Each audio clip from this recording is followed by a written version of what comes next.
बिस्मिल्लाहिर्रहमानिर्रहीम। अस्सलाम वालेकुम नाज़रीन, आप देख रहे हैं न्यूज़ पाकिस्तान नेटवर्क का प्रोग्राम ए टू ज़ी। मैं हूं आपका मेज़बान सालिक मजीद। आज बात करेंगे शहजाद चुगताई साहब से। सीनियर सहाफ़ी और तजिया निगार हमारे साथ मौजूद हैं। और वज़ीर-ए-आज़म की तबीयत नासाज हुई, उन्हें अस्पताल ले जाया गया और पहले उनके पेट के दर्द के हवाले से ख़बर आई और उसमें से उन्हें क्लियर किया गया। डॉक्टर ने कहा कि कोई ऐसी तशवीश की बात नहीं है और बाद में पता चला कि उनके गुर्दे में पथरी की कोई तशख़ीस हुई है और उस पर भी कोई बड़ी ज़्यादा फ़िक्रमंदी की बात नहीं है, उन्हें किसी ऑपरेशन से नहीं गुजरना पड़ेगा और डॉक्टर ने उनको ज़रूरी मुआयने के बाद घर जाने की इजाज़त दे दी और वो उसके बाद ड्राइव इन चले गए। अब ये वाक़या ऐसे हालात में हुआ है जब पूरे मुल्क में बाज़गश्त है कि पनामा केस का फ़ैसला आने वाला है और वज़ीर-ए-आज़म और उनकी फ़ैमिली जो है वो उसमें ज़ाहिर है कि वो भी इंतज़ार कर रहे हैं कि फ़ैसला क्या आता है। और जो अपोजिशन के या जितने हुकूमत मुखालिफ हल्के हैं उनको ये यकीन है, उनको ये वसूख के साथ वो बात करते हैं कि जी हुकूमत के ख़िलाफ़ या वज़ीर-ए-आज़म नवाज़ शरीफ के ख़िलाफ़ फ़ैसला आएगा। जबकि जितने हुकूमती वज़रा हैं, हुकूमती शख्सियात हैं, वो ज़्यादा मुतमिन हैं और कॉन्फिडेंट हैं कि उनके हक़ में फ़ैसला आएगा। फ़ैसले का इंतज़ार किया जा रहा है। क्यों ताख़ीर हो रही है ये तो ज़ाहिर है कि फ़ैसला लिखने वाले ही बताते हैं कि क्या वजह हो सकती है। जब फ़ैसला आएगा तो पता चलेगा। इसके अलावा जो मुल्क में अहम वाक़यात हुए हैं, हम जब डॉक्टर आसिम की ज़मानत पर रिहाई हुई और उससे पहले शर्जील मेमन की वापसी हुई, आसिफ ज़रदारी आ चुके थे, यान अली चली गई थी और हामिद सईद काज़मी की रिहाई हुई और जहांगीर तरीन और इमरान खान का इलेक्शन कमीशन से भी फ़ैसला आ गया कि वो नाहली के हवाले से जो रेफरेंस था वो मुस्तरद हो गया। तो ये सोचा जा रहा था कि व्हाट नेक्स्ट। तो आज वो व्हाट नेक्स्ट जो है वो काफ़ी हद तक सामने आया और उज़ैर बलोच का नाम आ गया कि अब उसके मुकदमात जो हैं वो फौजी अदालतों में चलाए जा सकते हैं और उसने बड़े अहम इंकशाफात किए हैं और वो आने वाले दिनों में ज़ाहिर है कि मीडिया में हॉट टॉक्स बनेंगे। इसके साथ साथ आज कराची में MKM लंदन के जो दो रहनुमा हैं, ज़फ़र आरिफ और उनके साथ दूसरे रहनुमा, उनकी रिहाई के लिए और उनको बेहतर इलाज की फ़राहमी के लिए कुछ असातिज़ा जो थे कराची यूनिवर्सिटी के वो सरगर्म हुए। कराची प्रेस क्लब में उन्होंने प्रेस कॉन्फ्रेंस रखी थी और जब वहाँ पे उनके असातिज़ा पहुँचे तो पता चला कि 2 असातिज़ा जो हैं वो मिसिंग हैं और बाद में पता चला कि 3 लोग जो हैं वो शायद कानून नाफिज करने वाले इदारों की तहवील में चले गए हैं। उस पर प्रेस कॉन्फ्रेंस हुई और उस पर यह कहा गया कि हमारे कोई सियासी अज़ाइम नहीं है और हम बात करना चाहते थे उनकी रिहाई के लिए भी और उनको बेहतर इलाज मुआवजा फ़राहम करने के हवाले से। इन मौज़ूआत पर गुफ्तगू करेंगे। इसके साथ और भी कुछ डेवलपमेंट्स हैं वो भी ज़ेर बहस लाएँगे। शहजाद साहब, पहले तो वज़ीर-ए-आज़म तबीयत नासाजी और उसके बाद अस्पताल जाना और उसके बाद फिर उनका घर वापस चले जाना और ये कहा जाना कि कोई ऐसी फ़िक्रमंदी वाली बात नहीं है और ये ऐसे सिनेरियो में हो रहा है जब पनामा केस का फ़ैसला आने वाला है। क्या देखते हैं आप? ये बाकायदा उनकी नासाजी तबीयत के हवाले से उन्हें जाना पड़ा अस्पताल या कोई बैरून मुल्क जाने से पहले वो यहाँ पे जो है वो ज़रूरी तिब्बी मुआयने करवा रहे हैं? कोई ऐसी इत्तला है आपके पास कि वो बैरून मुल्क जाने वाले हैं? देखें, ये तो इत्तलात थी कि वो बैरून मुल्क जाने वाले हैं और ये आज पहले ये ख़बर आई थी कि उनकी तबीयत अचानक नासाज हो गई और उनको हॉस्पिटल ले जाया गया, वहाँ उनके मुख्तलिफ टेस्ट किए गए। फिर बाद में ये इत्तला आई कि वो उनके गुर्दे में पथरी है और फिर ये भी बात मतलब बताई गई कि वो पथरी कोई तशवीश की बात नहीं है और वो इंशाल्लाह बग़ैर ऑपरेशन के उनका ट्रीटमेंट हो जाएगा और वो सेहतयाब हो जाएंगे।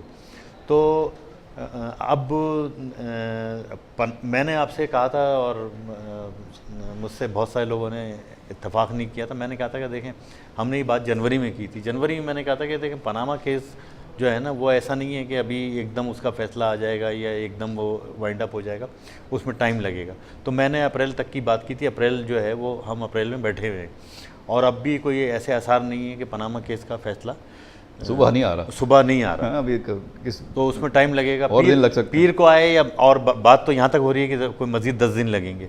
तो ये बात तो मैं नहीं समझता कि जो यानी कि अपोजिशन का कहना है और ये अफवाह उड़ाई जा रही है कि वज़ीर-ए-आज़म की तबीयत इस वजह से ख़राब हुई है कि बैरून मुल्क जाना चाहते हैं और वहाँ जाने के लिए ग्राउंड जो है वो तैयार किया गया है और ये बनाया गया है। तो मैं नहीं समझता कि वज़ीर-ए-आज़म की जो नई बीमारी है, पहले वो उनका बाईपास हुआ, दिल का मर्ज़ था, अब एक नया मर्ज़ उनको लाक हुआ है गुर्दे का। तो और हमारी तो दुआएं वज़ीर-ए-आज़म के साथ हैं और कौम उनसे मोहब्बत भी करती है। अच्छा, एक तो ये हुआ कि जी पनामा का फैसला आने वाला है, इसलिए लोग कह रहे हैं कि शायद वज़ीर-ए-आज़म की तबीयत जो है वो ख़राब है, जो लोग समझते हैं कि शायद फैसला उनके खिलाफ आएगा, उनको ये लग रहा है। दूसरा, ज़ाहिर है कि इतनी बड़ी एक डेवलपमेंट हुई और इमरान खान और आर्मी चीफ़ की मुलाकात हुई और 1 घंटे तवील मुलाकात है, जिसके बाद इमरान खान ने आज कहा भी है कि जी खुशखबरी है आर्मी चीफ़ के हवाले से कि वो जमहूरियत के साथ खड़े हैं।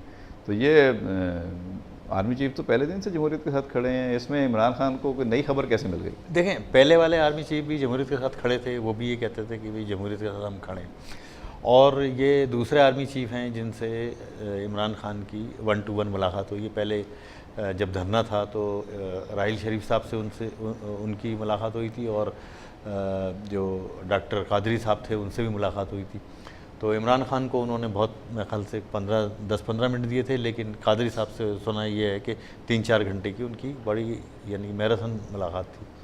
तो अब इमरान खान साहब की जो ये मुलाकात हुई है और 1-to-1 हुई है, तो इसको यानी कि इसको खासी अहमियत तो हासिल है। अहमियत यूँ हासिल है कि नताइज तो उस मुलाकात के भी नहीं आए थे जो राहिल शरीफ से इनकी हुई थी, और मैं नहीं समझता कि अभी कोई ऐसा इमरान खान के एजेंडा भी नहीं आए थे जी, इमरान खान के हक में नहीं आए थे ना। तो मैं ये अर्ज़ कर रहा हूँ, उस वक्त तो कोई एक एजेंडा इमरान खान के पास था, और जो बात आज इमरान ने की है उस वक्त ये बात नहीं करते थे कि जमहूरियत की बात इमरान खान नहीं करते थे कि हम जमहूरियत के लिए खड़े हैं या ये जमहूरियत के लिए खुशखबरी है।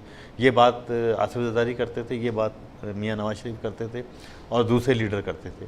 तो अब ANP करती थी। उस वक्त तो ये लोग पार्लियामेंट को मान ही नहीं रहे थे, ये तो पार्लियामेंट के बाहर बैठे थे। जब तो ये पार्लियामेंट को मान ही नहीं रहे थे और पार्लियामेंट के बाहर फ्रॉड है, वो तो कहते हैं फ्रॉड। तो अब ये एक तब्दीली ये आई है कि इमरान खान जो है वो अब आज जो है वो जमहूरियत की बात कर रहे हैं, ठीक है।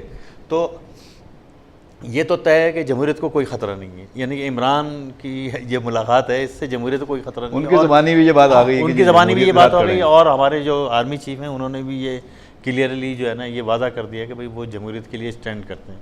तो ये तो मैं समझता हूँ कि ये बहुत आपके ख्याल में क्या बातचीत हुई होगी? हर आदमी अपने अंदाज़ा लगा रहा है, आज क्या सराहियाँ हो रही थी, सोशल मीडिया पे भी चल रहा था, और इमरान ने पर एक जुमला दे के लोगों को थोड़ा सा ताकि ठंडा किया जाए, उन्होंने कहा जी वो जमहूरियत के साथ खड़े हैं, ये खुशखबरी है। तो ये मुलाकात इस मौके पर क्यों हुई है, किसकी ख्वाहिश पे हुई है? आया आर्मी चीफ ने इनको मदऊ किया या इन्होंने आर्मी चीफ से टाइम मांगा था? और मुलाकात के बाद कहा गया कि इन्होंने आर्मी चीफ को तरक्की पर और उनकी आर्मी चीफ तकर्रुरी तैनाती पर मुबारकबाद दी। तो ये इतने महीनों बाद इनको मुबारकबाद? ये तो 4-5 महीने हो गए। 29 नवंबर को राहिल शरीफ साहब ने मतलब चार्ज छोड़ा था और इन्होंने टेक ओवर किया था। बहरहाल ये देखें, अभी तो ये सारी क़यास हराइयाँ सोशल मीडिया पे, अखबारात पे, व्हाट्सएप पे, फेसबुक पे जो पोस्टर डाली जा रही हैं वो सारी मैं समझता हूँ कि उसमें हकीकत कोई नहीं। हाँ, वे ख्याल में किस तनाजुर में और ये तो बस नहीं, मैं अर्ज़ कर रहा हूँ ना कि ये जो इस वक्त जो क़यास हराइयाँ हैं उनकी कोई यानी कि क्या को तो छोड़ें, लेकिन मुलाकात बहुत अहम है। ये जो मुलाकात हुई है ये इसके यानी कि दूररस नताइज तो इसके आने हैं और इसका पस मंज़र भी कुछ है। और जो एक आम क़यास हराई की जा रही है वो क़यास हराई ये की जा रही है कि जो पनामा लीक्स का जो फ़ैसला आ रहा है तो उसी पस मंज़र में ये मुलाकात हुई है। और आइंदा का जो सियासी मंजरनामा है जो बनेगा, वो इलेक्शन होते हैं या वो कोई अच्छा, इस मुलाकात के हवाले से शेख रशीद साहब से पूछा गया सवाल कि आपको क्या बताया गया है, क्या बातचीत हुई है और आप हमें क्या बताएंगे? तो ज़ाहिर है कि शेख रशीद मंजे हुए सियासतदान हैं, उन्होंने कहा कि भाई बातचीत क्या हुई है वो तो इमरान और वो जानते हैं, लेकिन हमने इमरान के साथ मिलके पनामा केस के बारे में फ़ैसला कर लिया। हम जीतें या हारें केस में, दोनों सूरतों में हमने अपनी हिकमत अमली वज़ा कर ली है। जी, तो मैं वही अर्ज़ कर रहा था कि कोई यानी कि इसका पस मंज़र भी है और ये मुलाकात जो पनामा केस का फ़ैसला आएगा, देखें जो भी अब तक फ़ैसले आए हैं, आपने खुद जिक्र किया कि 5 बड़े फ़ैसले आए हैं पिछले दिनों में। अगर हम नाज़रीन को गिनवा भी देते हैं, सबसे पहले अयान अली के हक़ में फ़ैसला आया, वो पाकिस्तान से बाहर चली गई। उसके बाद जहांगीर तरीन और इमरान खान के हक़ में फ़ैसला आया, जो रेफरेंस उनके ख़िलाफ़ नाहली का भेजा था इलेक्शन कमीशन में, वो मुस्तरद हो गया। उसके बाद हामिद सईद काज़मी जो हैं वो बरी हो गए हज केस में। उसके बाद शर्जील मेमन की वतन वापसी हो गई, उनकी ज़मानत मंजूर हो गई। उसके बाद डॉक्टर आसिम की ज़मानत मंजूर हो गई, वो उनकी रिहाई हो गई। तो ये 5 बड़े फ़ैसले जो आए, इसमें तमाम फ़ैसले मुल्ज़मान के हक़ में आए, किसी मुल्ज़म के ख़िलाफ़ फ़ैसला नहीं आया। तो मुल्ज़मान के हक़ में आए। और दूसरी बात यह है कि गवर्नमेंट ने ये फ़ैसला भी किया कि वो उस पर अपील में नहीं जाएगी, मज़ीद रिलीफ जो है गवर्नमेंट ने उनको ये दिया कि एक तो ये कि जो प्रोसिक्यूटर थे उन्होंने अपना काम नहीं किया, मुकदमा नहीं लड़ा, और दूसरा ये कि ये भी फैसला हुआ कि भाई इसमें गवर्नमेंट अपील में नहीं जाएगी। तो अब तक जो फैसले आए वो तो आपने ख़ुद कह दिया कि वो तो मुल्ज़मान के हक़ में आए।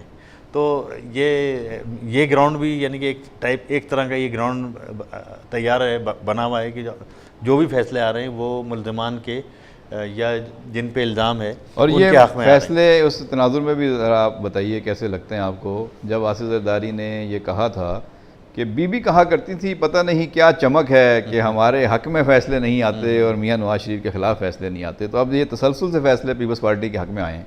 जी, तो वो उनकी जो बात थी वो गलत साबित हो गई, और एक फ़ैसला कोई पीपल पार्टी के हक़ में नहीं आया बल्कि जो उनकी भरमार हो गई और एक बरसात पीपल पार्टी पे अदलिया की। मतलब ये नहीं मैं कह रहा कि कोई फ़ैसले कोई बाइस थे या फ़ैसले जो है उसमें इमरान खान तो कह रहे हैं ना डील के तहत आए हैं फैसले, वो कह रहे हैं, लेकिन मैं ये नहीं कह रहा, लेकिन ये कि उन पर अदलिया ने नवाज़िशात की एक बरसात कर दी और उनके हक़ में वो ये कह रहे थे हमारे हक़ में कोई फ़ैसला नहीं आता, और आप देखेंगे 5-6 फैसले जो पीपल्स पार्टी के ख़िलाफ़ कोई फ़ैसला नहीं आता। हाँ, आज और इतने सारे फैसले पीपल पार्टी के हक़ में आ गए। शर्जील मेमन गिरफ्तार भी हुए और फिर वो छूट भी गए।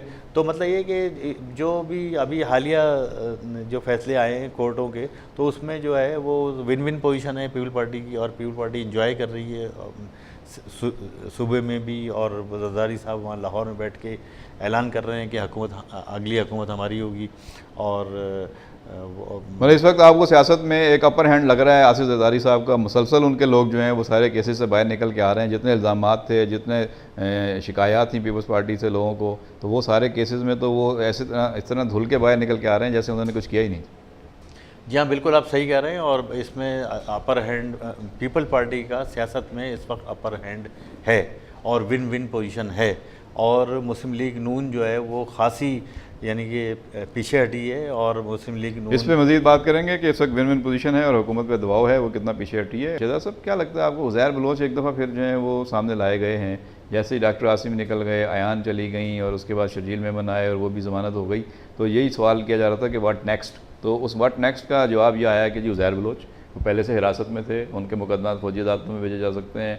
अब वो बड़े बड़े इंकशाफात जो हैं कह रहे हैं कि उन्होंने किए हैं, कई अहम शख्सियात के बारे में वो ज़ुबान खोलेंगे या उन्होंने वीडियोज़ बनवा दी हुई हैं, वो वीडियोज़ एक एक करके आ सकती हैं या उनके मुकदमात आएंगे, बयानबाजी होगी। तो आपको क्या लगता है कि ये किसी कुव्वत की तरफ से कोई जवाबी कार्रवाई है या दोबारा आसिफ ज़रदारी को और उनके दोस्तों को जो है वो दबाव में लाने की कोशिश है? कई 100 घंटे की वीडियोज़ उज़ैर बलोच साहब की हैं जो उन्होंने बनाई हैं, और इतराफ़ी बयानात हैं और पता नहीं क्या क्या है।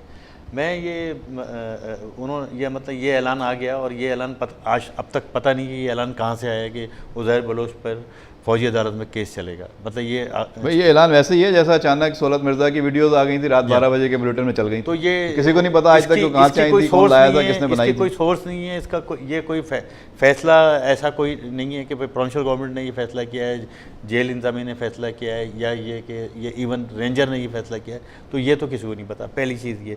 दूसरी चीज़ ये कि जब फौजी अदालतों पर बहस वैसा हो रहा था और पॉलिटिकल पार्टीज उस पर डिबेट कर रही थी, और ऑल पार्टीज़ कॉन्फ्रेंस भी आपको याद होगा इस्लामाबाद में हुई आसिफ ज़रदारी की सदारत में। उसके अलावा स्पीकर साहब एक मैराथन सेशन करते रहे, और एक नहीं कई उन्होंने सेशन किए। तो उसमें जो डिबेट होती थी, उसमें जो बात होती थी, तो उसमें सारी सियासी पार्टियाँ जो होती थी, जो मजहबी जमातें होती थी, तो वो तो कहती थी कि ये जो है ना एक ओवरऑल जो है ना मुकदमे जाने चाहिए इसमें फ़ौजी अदालतों में। जबकि जो मेजॉरिटी थी पॉलिटिकल पार्टीज़ की, जिसमें हुकूमत जमात मुस्लिम लीग नून, पीपल्स पार्टी, ANP, MKM और इवन मौलाना फजलुर रहमान, तो ये इन सब की डिमांड ये थी कि भाई इसमें जो है ना जो मजहबी जो दहशतगर्दी है और जो शिद्दत पसंद अनासिर हैं और जो ये बम धमाके करते हैं और जो ये तखरीबकारी करते हैं और दहशतगर्दी करते हैं, तो इसमें सिर्फ उन लोगों के मुकदमात जो है ना इसमें चलाए जाए और इन लोगों को प्रोसिक्यूट किया जाए फ़ौजी अदालतों में।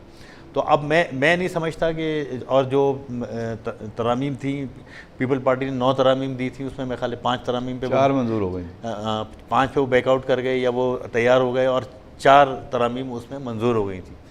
और इससे पहले आप देखें तो अगर थोड़ा सा पीछे जाएं, जो 2 साल फौजी अदालतें रहीं, तो उन 2 साल के दौरान किसी सियासी मुलजिम को और किसी जमात के रहनुमाओं को फौजी अदालतों में ट्रायल नहीं किया गया, ख्वाह उन पर दहशतगर्दी के इल्ज़ाम थे, ख्वाह उन पर उज़ैर बलोच की क्या हैसियत है? वो सियासी रहनुमा माने जाएंगे या वो किसी गैंग वार के हवाले से पहचाने जाएंगे? देखें, उज़ैर बलोच पीपल पार्टी का तो मौक़िफ़ ये है कि उज़ैर बलोच जो है वो गैंग वार के लीडर हैं, ठीक है, लेकिन ये कि उज़ैर बलोच जो है वो रिकग्नाइज सियासतदान है और रिकग्नाइज जो है वो क्या कहते हैं अपनी जो पार्टी थी उसको वो चला रहे थे और पीपल पार्टी के वो रुकन हैं।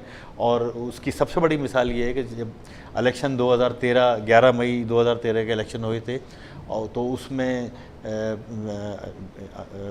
कायम अली शाह हलफ उठाने के बाद जो है वो वहाँ गए थे, लियारी गए थे और फरियाद तारपुर भी लियारी गई थी और उन्होंने वहाँ पे यानी कि डिनर किया था, खाना खाया था और ख़िताब किया था।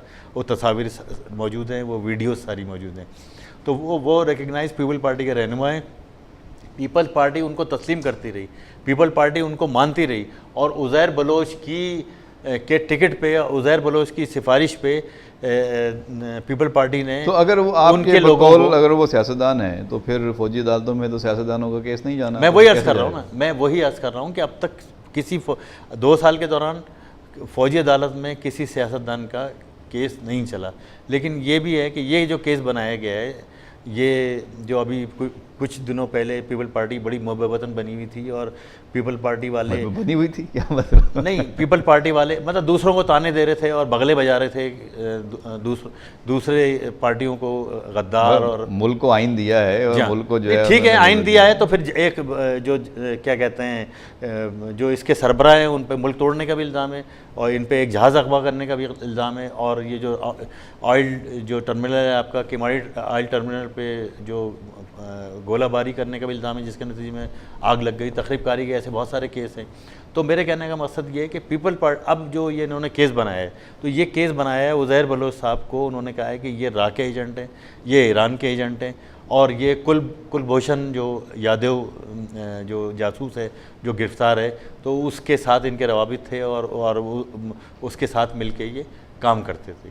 तो अब जब ये केस बनता है रा और फिर पड़ोसी मुल्क की एजेंसियां आ जाती हैं कि वो यानी गद्दारी का केस, या तो इन पे गद्दारी का केस है तो फिर ये जाहिर है कि आप समझते हैं गद्दारी का केस जो है वो संगीन होता है, इसमें फिर जो है वो इसमें कोई फिर वो नहीं हो सकती ना कोई, यानी कि इसमें कोई समझौता नहीं रियायत होता नहीं है। हाँ, इस पर कोई कंप्रोमाइज। संगीन गद्दारी का मुलजिम परवेज़ मुशर्रफ तो मुल्क से बाहर बैठा हुआ है, वो तो उस पर कैसे कंप्रोमाइज? मुशर्रफ साहब पे तो बाद में उन्होंने वजाहत कर दी थी, परवेज़ मुशर्रफ पे गद्दारी का केस नहीं था, उन पर आइन शिकनी का केस था। तो आइन तोड़ना तो गद्दारी है ना? वो नहीं, आइन तोड़ना गद्दारी नहीं है, आइन शिकनी एक अलग चीज़ है और गद्दारी जो है वो एक अलग चीज़ है। इसमें बहुत फ़र्क है, लेकिन ये कि हम लोग उसको गुड मुड कर देते हैं और ये वजाहत जो है सियासी पार्टियों ने भी कर दी थी कि ये आइन शिकनी है। परवेज़ मुशर्रफ ने आइन आर्टिकल 6 क्या है? नहीं, आर्टिकल 6 के तहत तो सज़ा है।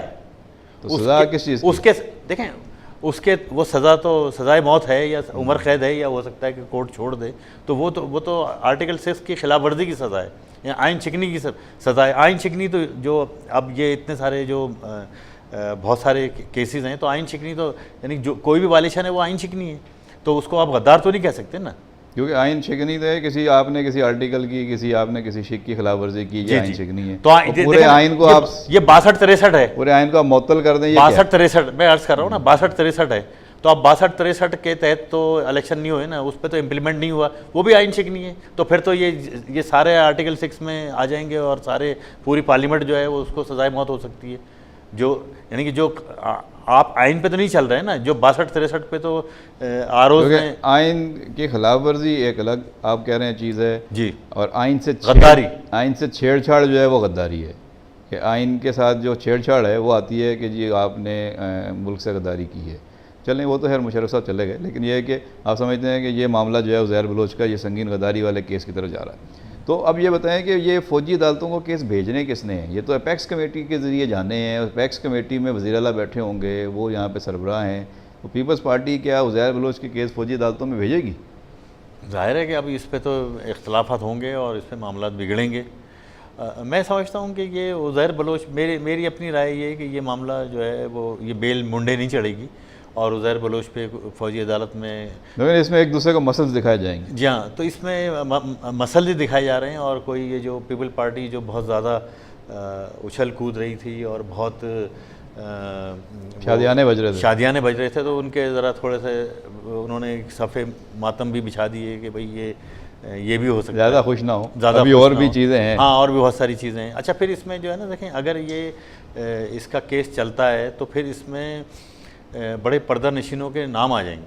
यानी मैं कहता हूँ अगर उज़ैर बलोच को सज़ाए मौत भी अगर हो जाए इस केस में, तो उससे बड़ा वाक़या जो ये होगा, इसमें जो पर्दा नशीनों के नाम जब आएंगे और उन पर भी आइन शिकनी के और गद्दारी के और इस टाइप के इल्ज़ाम लगेंगे, तो उससे फिर आपका माशरे में बड़ी जलथल हो जाएगी, उथल पथल हो जाएगी। नहीं तो फिर वो तकरीरें भी दोबारा याद आएंगी लोगों को, होशियार होशियार होशियार। उन्होंने कहा था कि फिर हम ऐसी लिस्ट बनाएंगे और ऐसी चीज़ें दिखाएंगे कि फिर आप बहुत सारी चीज़ें आपको याद आ जाएंगी और बहुत सारी चीज़ें आप भूल जाएंगे। तो आप नहीं समझते कि ये उज़ैर बलोच वाला मामला जब उठेगा तो उधर से फिर कोई होशियार वाली तकरीर आ सकती है? नहीं, देखें, वहाँ से तो कोई अब वो जो तकरीर आनी थी वो आ गई, और फिर कोई मेरे ख्याल से कुछ ना कुछ कहीं ना कहीं अंडरस्टैंडिंग हुई है, मुफाहमत हुई है, तो उसके बाद फिर वो जो होशियार करने वालों ने फिर माफ़ियाँ भी मांगी और क्या कहते हैं वो लॉबिंग भी की, और फिर क्या कहते हैं मुफाहमत करके और सौदेबाजी करके वो पाकिस्तान भी आए। तो मतलब ये कि मैं नहीं समझता कि इसके वो दूसरी जानिब से कोई जवाबी, देखें अभी सईद गनी ने एक जवाबी कार्रवाई होगी, जवाबी बयान दिया इमरान खान को। उन्होंने कहा कि कोई डील नहीं हुई है, और ये जो बयान दे रहे हैं डील करने वाले, ये वो लोग हैं जो जिस उंगली पे उठते बैठते थे, जिस उंगली के इशारे पे, वो उंगली टूट चुकी है। तो ये वो इमरान खान को मैसेज दे रहे थे, तो ज़ाहिर है ये उसी तनाजुर में दे रहे थे। होशियार तकरीर जो की गई थी वो तो उस दौर में की गई थी। देखें, अब वो जो दो पॉलिसियाँ आपके मुल्क में चली, एक पॉलिसी थी राइल शरीफ की, वो पॉलिसी बड़ी हार्श थी, और उसमें थोड़ा सा मामला कुछ अना के मामलात भी थे, दोनों तरफ से अना के मामलात थे। तो वो मामला तो अब उनके रिटायरमेंट के बाद वो पॉलिसी तो ख़त्म हो गई। अब जो बाजवा साहब आए हैं, इनकी कोई मतलब इनकी पॉलिसी जो है वो ज़रा मुख्तलिफ है। इनकी ये रद्दुल फसाद की कि फ़साद को दूर किया जाए। तो फ़साद को दूर करने का मतलब ये है कि बाकी मामला जो है ठीक किए जाएँ। तो ये यानी कि मिलजुल के चलना चाहते हैं, बैन चलना चाहते हैं। और जो राहिल शरीफ की पॉलिसी थी वो यानी कि वो अब तक चल तो रही है, नेशनल एक्शन प्लान और ये सब चीज़ें मौजूद हैं। अच्छा ये बताएं किस तरह ये देखते हैं आप, मतलब एक अपोजिशन का बड़ा लीडर है इमरान खान, जिसको आर्मी चीफ मिल रहे हैं, आर्मी चीफ का मैंडेट होता है सियासतदानों से इस तरह मुलाकात करने का? नहीं, देखें, हमारे वज़ीर-ए-आज़म साहब तो राहिल शरीफ साहब से बहुत ज़्यादा मिला करते थे, और अब भी नहीं हुकूमत में है वो तो जाहिर है कि इदारे उनसे मिलेंगे, रिपोर्ट करेंगे, सलाह मशवरा करेंगे, उनसे पूछेंगे। ऑपोजिशन से, सियासतदान से आर्मी चीफ का मिलना जो है, देखिए मैं आपको ये थोड़ा सा बताऊं कि जब अगर आप थोड़ा सा पीछे जाएं तो 77 से भी पीछे चले जाएं तो ये आर्मी चीफ की और सियासतदानों की या आर्मी चीफ की, वज़ीर-ए-आज़म की, आर्मी चीफ की सदर की मुलाकातें बहुत ही यानी कि बहुत कम मिलती हैं, शाज़ो नाज़ो ही मिलती हैं। तो ये रिवायत जो है वो यानी कि इस हालिया दौर में डाली गई। और ज़ाहिर है कि आर्मी चीफ से मैं समझता हूँ कि अगर कोई सियासतदान मिलता है तो उसमें कोई हर्ज तो नहीं है, मुलाकात पे कोई पाबंदी तो नहीं है।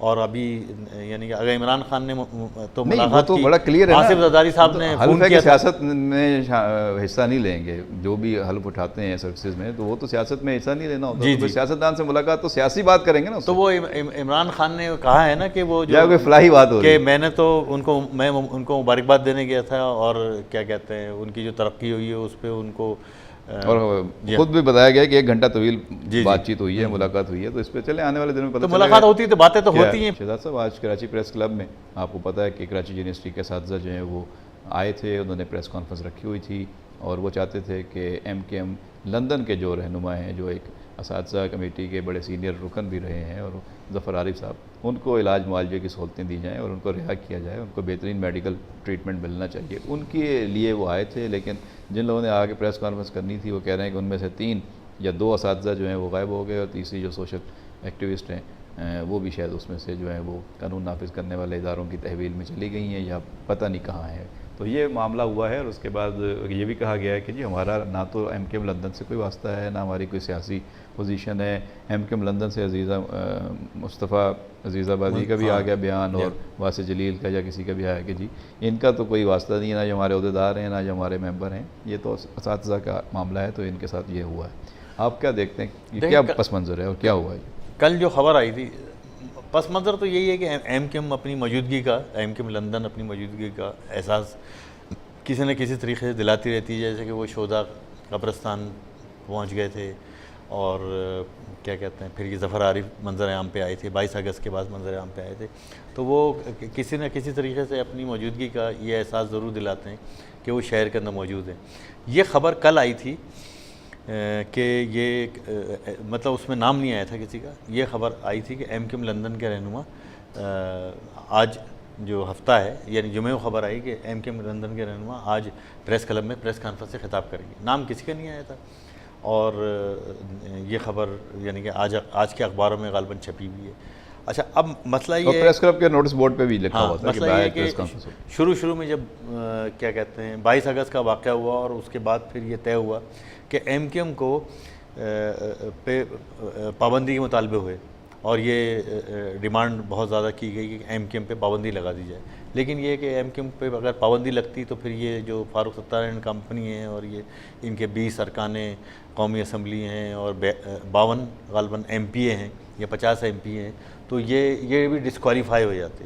तो उससे आपके यानी कि आईनी इंतज़ामी बहरान सूबे में भी एक बहरान पैदा हो जाता और फिर ये कि उससे आपकी कौमी असम्बली में भी बहरान पैदा होता। और वो बहरान अगर ये 20 MKM वाले जाते और 32 या 36 जितने PTI के MPA हैं, MNA हैं, वो भी अगर इस्तीफ़ा दे देते और परवेज़ खटक साहब की काबीना भी अगर इस्तीफ़ा दे देती तो एक वसी बहरान पैदा हो जाता और उसके नतीजे में जो आपकी नाम नेहाद जमहूरियत है वो ख़तरे में पड़ जाती।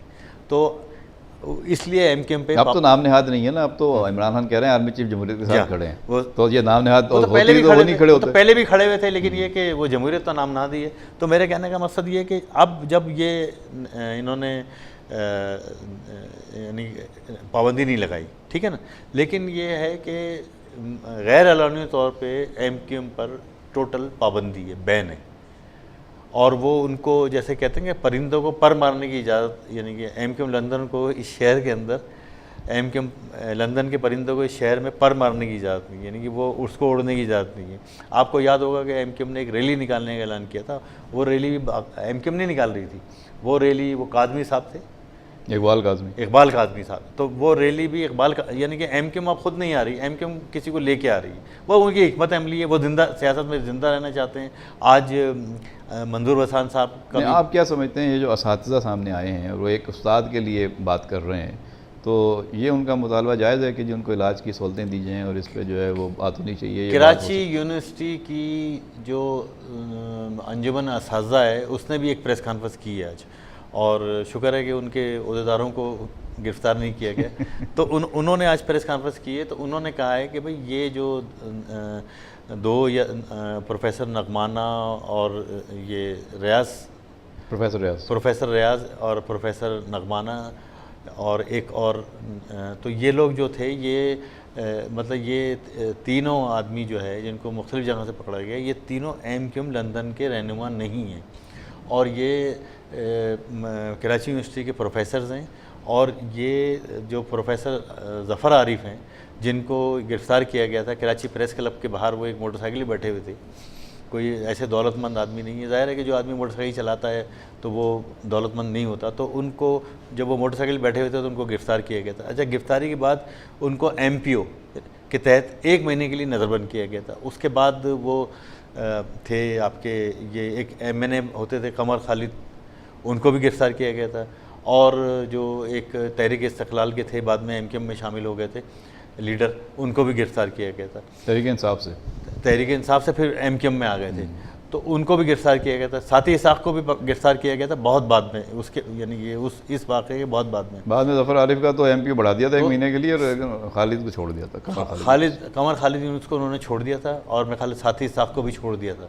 अब ये 2 आदमी जो है ना, वो इस वक्त जेल में। अच्छा, 1 महीने के लिए उनको एमपीओ के तहत उन्होंने नज़रबंद किया था, अब वो मेरे ख्याल से हर महीने उसमें तोसी कर देते हैं। ज़फ़र आरिफ जो है वो 76 ईयर ओल्ड है, तो 76 साल का आदमी तो मतलब उसको तो वैसे ही बीमार होगा ना, मतलब उसके बारे में तो हम ये बहस कर ही नहीं सकते कि नहीं, वो तो ज़ाहिर है उनके लिए मुस्लिम हाँ, मसाइल होते हैं, तो और इस एज में ज़ाहिर एज हाँ, फैक्टर है, तो 76 कोई साल ना के कोई आदमी को तो दवाइयाँ चाहिए होती हैं उनके लिए। हाँ। अच्छा, अब ये एक तो ये मामला था, दूसरा ये होता है कि आज साबिक वज़ीर-ए-आज़म के वारंट भी जारी हो गए राजा परवेज़ अशरफ साहब, तो ये मामला किस तरफ जा रहा है? मतलब एक तरफ तो पीपल्स पार्टी के लोग जो हैं वो बेल आउट हो रहे थे, सबकी ज़मानतें हो रही थी, और अब ये जो है उनका एकदम से वारंट जारी हो गए हैं कि उनको गिरफ्तार करके अदालत में पेश करने का हुक्म आ गया। देखें, वज़ीर-ए-आज़म जो नवाज शरीफ साहब हैं, वो शुरू में जब जरदारी साहब बहुत धाड़ रहे थे, चीख रहे थे और बहुत बुरा भला कह रहे थे, तो वो ये चाहते थे कि नवाज शरीफ साहब उनसे बात करें और जो उनकी डिमांड्स हैं, जो आयान अली और आसिम की रिहाई और शर्जील को वो लेके आए थे। वो तो एक शेड्यूल मुलाकात थी जो होशियार वाली तकरीर के बाद वज़ीर-ए-आज़म ने मना कर दिया था मिलने से, उसके बाद से फिर मुलाकात नहीं हुई। मुलाकात नहीं हुई ना, लेकिन ये कि पीपल पार्टी ये चाहती थी कि इनके जो छोटे मोटे ग्रीवेंसेस हैं और जो सिंध में गैर एलानिया जो एक ऑपरेशन है और वो जो उसकी जद में आ गए हैं, वो करप्शन और दहशतगर्दी की गठजोड़ का भी उन पे इल्ज़ाम आ गया है, तो वो उस ऑपरेशन से, उस क्राइसिस से निकलना चाहती थी पीपल पार्टी। उसके लिए वो चाहती थी कि प्राइम मिनिस्टर उनकी मदद करें। तो फिर ये बाद में ये अंदाज़ा होता है कि किसी जब बहुत ज़्यादा बिलावल साहब ने तकरीरें की और जरदारी साहब भी धाड़े, तो फिर कहीं कोई यानी कि राब्ते हो गए और कई मामला तय हो गए, और उसके बाद फिर ये तय हुआ कि जी जो केसेस हैं, डॉक्टर आसिम का केस अगर है या हामिद सईद काज़मी का केस है, अयान अली का केस है, तो वो जो प्रोसिक्यूशन उस पर जो है ना ज़्यादा ज़ोर नहीं देगी और प्रोसिक्यूशन उस केस को लड़ेगी नहीं, डॉर्मेंट हो जाएगी, ख्वाबीदा हो जाएगी। तो यही हुआ, फिर इनकी ख्वाबीदगी के नतीजे में ये सब इन फैसले हक़ में इस तरह आते हैं कि जब कोर्ट के पास कोई सबूत ही नहीं है, कोर्ट तो सबूत पे जाता है, कोई दलाइल नहीं है, सबूत नहीं, तो कोर्ट छोड़ देगा। तो वो हामिद सईद काज़मी भी बरी हो गए और ये गवर्नमेंट ने ये भी यकीन दहानी करा दी। तो अब राजा रेंटल का क्या होगा? अब मैं अर्ज़ कर रहा हूँ ना, जब तो ये सब चीज़ें तो हो गई और गवर्नमेंट से साज़बाज़ करके पीपल पार्टी ने अपना उल्लू सीधा कर लिया और मामला सही कर लिए। अब आज जो है दो पीपल पार्टी के लिए दो सख्त पैगाम जो है, एक तो ज़ाहिर बलोच आ गया, दूसरा राजा साहब के वारंट जारी हो गए। वारंट तो आज तो इसमें भी फारूक सत्तार के भी जारी हुए। तो इस पर हुकूमत जो है वो फिर बेल आउट करेगी इन दोनों? नहीं, वो तो खुद ही बेल आउट। देखें, फारूक सत्तार के वारंट आज यानी कि इससे पहले भी जारी हो गए, कई मरतबा जारी हुए, फिर वो गिरफ्तार हुए, फिर रिहा हो गए। चलें, ये आने वाले दिनों में पता चल जाएगा। अब ये बताएं, प्रोग्राम के आखिरी लम्हात में मैं चाहूँगा कि ये जो खबर आई है इस्माइल राव को हटा दिया है मुस्लिम लीग नून ने सूबाई सदारत से सिंध में, और उनकी जगह जो है वो नई एक तकर्री हुई है, तो ये फ़ैसला क्या हुआ है? और ये जो खबरें थी इस्माइल राव पीपल्स पार्टी में जा रहे हैं और वो नाराज़ हैं, वज़ीर-ए-आज़म 4 महीने से उनको टाइम नहीं दे रहे, तो अब ये चीज़ें क्लियर हो गई हैं कि इस्माइल राव अब पार्टी में नहीं रहे और उनका पूरा ग्रुप उनके साथ जा रहा है या वो अकेले जा रहे हैं? नहीं, उनका तो कोई ग्रुप था नहीं। इस्माइल राव साहब को उनको तो आइसोलेट कर दिया था, और वो इस्माइल राव ये इल्ज़ाम लगाते हैं कि ये ममनून हुसैन जो है वो उनकी हिदायत पे उनको कॉर्नर किया गया था, साइड लाइन किया गया था और उनको काम नहीं करने दिया जा रहा था। कोई इस्लामाबाद के चौधरी कौन साहब हैं, वो उनको सारे कराची में इख्तियार दे दी गई थी। वो तो गैर जानिबदार तारिक सदर हैं, चौधरी वो सियासत कहाँ करते हैं? तारिक चौधरी साहब, ममनून हुसैन साहब क्या सियासत कर रहे हैं क्या? मैं अर्ज़ कर रहा हूँ, तारिक चौधरी साहब को सारे इख्तियार दे दिए गए, तो इस्लामाबाद से सारे मामला चला रहे थे। दूसरी बात ये कि जो आप बात कर रहे हैं कि ममनून हुसैन बेसिकली तो सियासतदान हैं, अब वो सदर बन गए, तो अब वो थोड़ी बहुत सियासत उनको, यानी कि जो सदर साहब ने कराची के मामलात और सिंध के मामलात उनके हवाले। आप ये कह रहे हैं कि ईवान सदर आज भी सियासत का गढ़ है? हाँ, बिल्कुल सियासत का गढ़ है, और ये जो मुस्लिम लीग आज सिंध में इस अंजाम को पहुंची है, और जो ये डिबेकल होने जा रहा है 4 अप्रैल को, जो उनका यानी किसी जमात का सदर ही अगर किसी दूसरी पार्टी में शामिल हो रहा है, जो किसी जमात का सदर ही बगावत में आमादा है और वो बागी हो गया है, और वो ना नवाज शरीफ को मान रहा है ना मुस्लिम लीग को मान रहा है, तो मेरा ख्याल है उस पार्टी को कम से कम सिंध के अंदर उनको उसकी बिसात लपेट देनी चाहिए। वो तो उससे पहले हमने देखा कि पीटीआई का सदर था जावेद हाशमी, वो सदर पार्टी छोड़ के तो चला गया, तो वो पार्टी तो खड़ी है वहाँ। नहीं, पार्टी तो ठीक है, पार्टी को कुछ नहीं होगा, लेकिन ये कि ये बात तो बहुत, यानी कि ये धचका तो बहुत बड़ा है ना मुस्लिम लीग के लिए। वो ठीक है, जावेद हाशमी चले गए, अब वो वापस भी आना चाहते हैं, तो सियासत में तो खैर ये होता है, लेकिन ये कि जो हुक्मरान जमात है उसके लिए तो वो तो हुकूमत में नहीं थी, उस वक्त मुस्लिम लीग तो हुकूमत में नहीं थी जब वो गए थे, जावेद हाँ, हाशमी वो तो साहब, पहले की बात। वो पहले की बात। तो मेरे कहने का मकसद ये है कि अब तो हुकूमत में है, अब हुक्मरान पार्टी देखें, लोग होता ये है कि जो सियासतदान होते हैं वो हुक्मरान तो पार्टी के अगर पास आसिफ जाते हैं। जरदारी मुस्लिम लीग नून में डंट लगा रहे हैं और उनके सूबाई सदर को तोड़ के ले जा रहे हैं पीपल्स पार्टी में, तो मुस्लिम लीग खामोश बैठी रहेगी। देखें, ये भी एक मुफाहमत की सियासत है और ये सौदेबाजी की सियासत है। ये जो ख़बरें रोज़ाना एक चैनल है उस पर रोज़ाना ये तज्ज़िया होता है कि नहीं साहब, ये इनकी लड़ाई तो बड़ी जेन्युइन है, मुस्लिम लीग की और पीपल पार्टी की बड़ी जेन्युइन लड़ाई है और ये नूरा कुश्ती नहीं है फलानी है ना। लेकिन ये एक मुफाहमत की सियासत है। मुफाहमत की सियासत इस तरह है कि मुस्लिम लीग और पीपल पार्टी दोनों को अब जाना है इलेक्शन में। जब वो इलेक्शन में जाएंगे तो वो उनके सामने खड़ी है तहरीक इंसाफ, तो उनको तहरीक इंसाफ का रास्ता रोकना है। अच्छा, अब पार्टियों में बगावत भी होती रहती है और MP मतलब एक तो इलेक्शन की तैयारी करनी है और उससे पहले केयर टेकर गवर्नमेंट बनानी है। नहीं, वो केयर टेकर गवर्नमेंट तो बनानी है ना। उस तो मिलकर बनाएंगे। केयर टेकर गवर्नमेंट बनाने में तो कोई मुश्किल है ही नहीं, लेकिन मैं नहीं समझता कि इस दफ़ा कोई केयर टेकर गवर्नमेंट बन पाएगी। क्यों? तो फिर इलेक्शन कैसे होगा? भाई, जब क्या कहते हैं, ये वज़ीर-ए-आज़म जो है असम्बली तोड़ देंगे और या ये कि फिर कोई और दूसरा डिबेकल भी हो सकता है। ये तो हो सकता है कि इस पे इंशाल्लाह अगले प्रोग्राम में बात कोई करेंगे। इंटरिम गवर्नमेंट बन जाए। प्रोग्राम का वक्त ख़त्म हुआ और आपने बल्कि आखिरी लम्हात में ये नई बहस जो है वो छेड़ दी कि वो वज़ीर-ए-आज़म असेंबली तोड़ेंगे या क्या डिबेकल होगा। आइंदा प्रोग्राम में इस पर तफसील से मौका मिला तो आपसे बात करेंगे। नाज़रीन, आज आपने देखा कि हमने बात की थी शुरू में पाकिस्तान के मुख्तलिफ सियासी सूरत हाल के हवाले से, और जो आज के ताज़ा तीन मौज़ूआत थे उन सब पे डिस्कस किया, और उज़ैर बलोच से लेके और यहाँ पे इस्माइल राव की फरागत तक, इनको पार्टी से हटाने तक के जो मामला हैं उस पर भी डिस्कस किया। उम्मीद है आपको आज की डिस्कशन पसंद आई होगी। आइंदा प्रोग्राम तक अपने मेज़बान सालिक मजीद को इजाज़त दीजिए। प्रोग्राम A to Z की पूरी टीम के साथ इजाज़त दीजिए। अल्लाह निगहबान।